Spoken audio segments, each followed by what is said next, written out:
Lepepe out there for the Sydney Kings. Joel Peterson and Pete Hooley with you as the Kings take on the Phoenix. Great to have the Sydney Kings CEO Chris Pongrass join us in the call. Chris, thanks for your time. Thank you for having me. Good to see you. How have you seen the early stages of this pre-season for your Sydney squad? Well, this will be, game 4 now? So 2 games against New Zealand and the game on Monday night. No, I'm pretty happy. I think we've got a defensive-minded team and just want guys to be healthy and get some good reps in before the season kicks off. It's been very well documented how you go about your business in the off-season, and it's fascinating to see the pieces you put together year in, year out, the pieces you go and find. I'm interested, when you're looking at recruiting in particular in the NBL, we know all your career before that. What are you looking for first and foremost? Well, I wish it was all me. I wish I could take all the credit, but it's easy having one of the best recruiters and coaches in league history alongside you, and Brian Gorgon. Luke Longley's a key part of our group. Andrew Bogut. Everyone kind of plays a pretty significant role in any decision we make, but I think we looked at our challenges and deficits from last season and figured out what we needed to fix and what we needed to adjust to get back to what won us those 2 championships. And defense was obviously a big driver in that. But Gorge coming in, we only had a handful of guys contracted, and I think that was exciting for him to come into free agency and select his team. He's not, it's challenging for a lot of coaches, some in the league this year, that have the roster built for them when they came in, and that was also the case when Mahmood came in last season. So Gorge was pretty instrumental in selecting each of the guys, and handcrafted to the roster that he wanted. We still have yet to see Jalen Adams up here at the Blitz. Are we going to see anything from JA? Is it just anything to worry about, or he'll be all right? Nothing to worry about. We're aiming for Friday.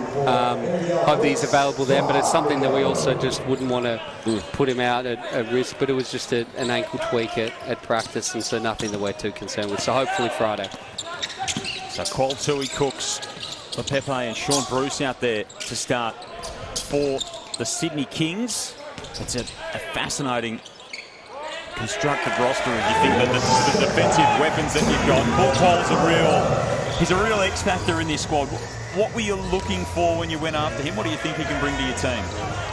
I've been chasing Paul for a number of years now. It's just Cairns did a great job of keeping him around, but I think they developed him really well, and what 40's been able to do, and credit to Mark Beecroft, for what they construct up in Cairns. But what I love about him is his defensive versatility, but his aggressiveness.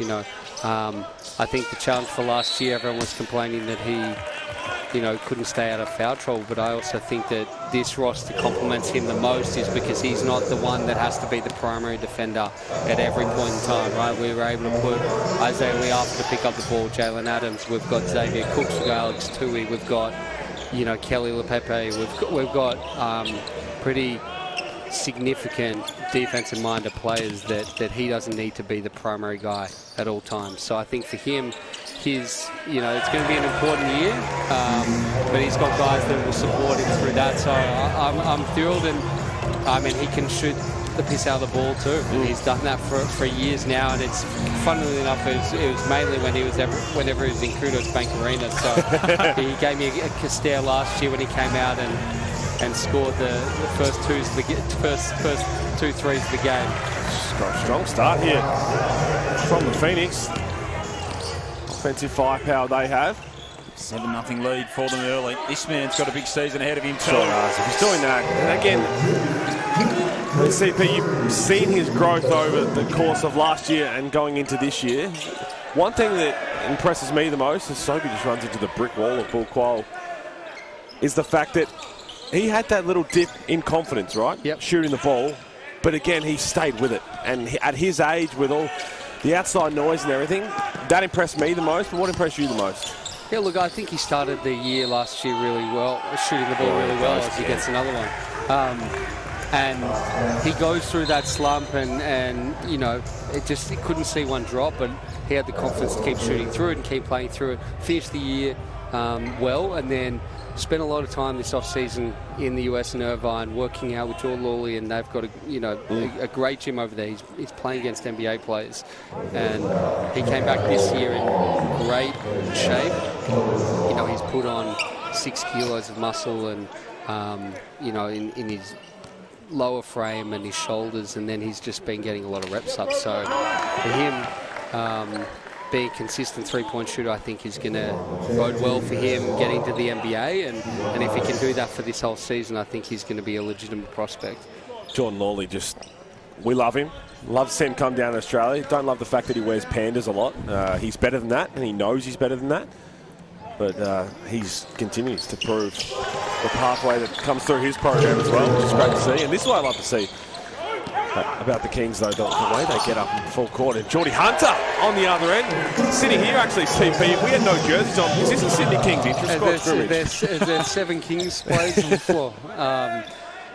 Look, I like the Phoenix team this year. They've done a great job of retooling, and I got a lot of love for Geordie, a lot of love for Gus and Derek and Tommy V and Craig and Mitch Fuller there, who's now the strength and conditioning coach. There's been a couple of them who've gone south, and they teamed up though. They didn't just go everywhere. They said, let's just go somewhere together.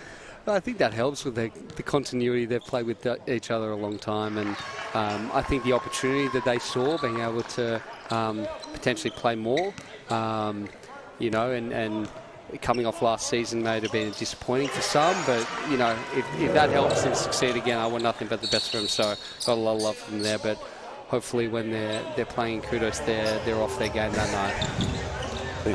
Ball qual getting stuck into Derek Rowan Jr. as well. Bit of early action between those two. Big signing, obviously, getting Xavier Cooks back. How pleased were you to secure that signature in the off-season? Oh, that was the first thing that Coach and I talked about with him coming in. Has been the priority year on year.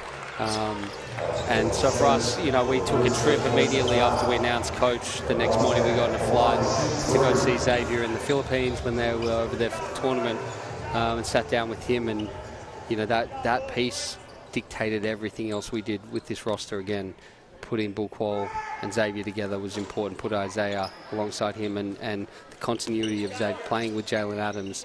All of those things I think fit really well, and every player that we got after him was really reflective of guys that we think are going to complement Zaid's game. So for him, I agree with Derek. I think he is the best player in the league. Shocker. A lot of Red Army fans are probably not liking that, but no, I think he's, it's an interesting year for him where he's been able to scratch the itch of the NBA, and now he's focused on wanting to come here and chase another title, and ultimate team player. A lot of love for Zaid in Sydney. Speaking of, was Jalen Galloway a little bit of a surprise to have him returning? He was, definitely. We built the roster with him not coming back in mind, it's great to see him back here in Sydney. For him personally, I know he would have loved to stay over in the NBA, and we would have loved that for him.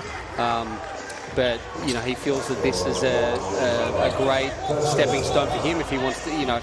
He's so young that opportunity, that window hasn't closed. We forget how young he is. Exactly. Yep. The fact that this is his fifth season as a pro, and he's 21 years old. So he comes back here, and that window definitely hasn't shut. So if we can be another stepping stone for him to get back there, that's important. But we left the roster spot open. With the opportunity for him to return, we're looking at options of whether we elevate a DP in that spot, and just waiting and see. And it, conveniently fell in our favour, but definitely was expecting for him not to be here this year. There's that defensive pressure of the Kings. Gorge said in an interview it's going to be like a wrestling tag team match where Xavier Cook's in transition, but as soon as this starting five probably gets 4 or 5 minutes, and he rings in the changes, and the defensive pressure just doesn't dip whatsoever. It's going to be very fun to watch. It's a beautiful ball movement on the other end on that possession as well. It's interesting because, that's the depth in this league is challenging a lot of, what I've been reading is that, how are they going to play all these guys? How do you keep everyone happy? And I don't think there's ever any perfect recipe. I think that's for the coaches to figure out. But ultimately, we don't win Game 2 in New Zealand a couple of years ago in that championship series without our bench. And I think I can count on one hand how many games I think we've had in 6 seasons where we've had a fully healthy squad. So being able to have, Jalen out tonight and then be able to play Isaiah coming into the lineup, and then, if when Quad's out, we're going to see a lot more of Kelly and JG playing at the 4. Again, we have just a lot of guys who can come in and play multiple positions, but also we don't see the lag in talent that when your 10th, 11th guy comes in. One to touch on is McQuatch Mullock, because I think he's such an important player to this group, and he's ready whenever his number's called. So having a deep group, can be challenging at times, but for the most part, I think that's necessary if you're going to try and chase the title. There's plenty at your disposal, Chris, and we're really excited to see exactly how it unfolds for the Kings throughout the course of the season. They've gone on a 15-3 run since the Phoenix led 7-0 at the start of this game as well. 6:19 remaining in this opening frame. Of course, you can watch it all, every game live on ESPN via KO. The NBL back on free-to-air TV as well on 10 and 10 play every Sunday. It all begins September 19 in the regular season, with Tasmania and Melbourne in that opening game of the year. What do you like about the Blitz specifically, CP? Because, again, being around the NBA, the Summer League environment, the last couple of years especially, it's really felt like that to me. What about you? 100%. It's beautiful to be up in the Gold Coast. It's warm. Having everyone in one spot, you've been around Summer League enough to know that, it's really helpful, all the teams in one location. You get to see old colleagues or players or friends, connect with other executives. I think that's really important. But then also the number of NBA scouts here as well. You're just able to see everyone in one place, not having to travel to see, multiple different teams or players. And so it's just a lot of basketball. You come here in days where you're not playing, and just because you want to watch some hoops, and you get to see these guys that you get to see all season long. But it's just, 10 games straight off the bat. It's something beautiful. It is. It's good fun. The league continues to grow, Chris. Thanks for your time. Really looking forward to everything the Kings put out here on the court this season, and we look forward to seeing you throughout the campaign. Thank you for having me on. You still owe me dinner in Summer League next year. Good deal. You missed it. You skipped it this year, but I'm not going to hold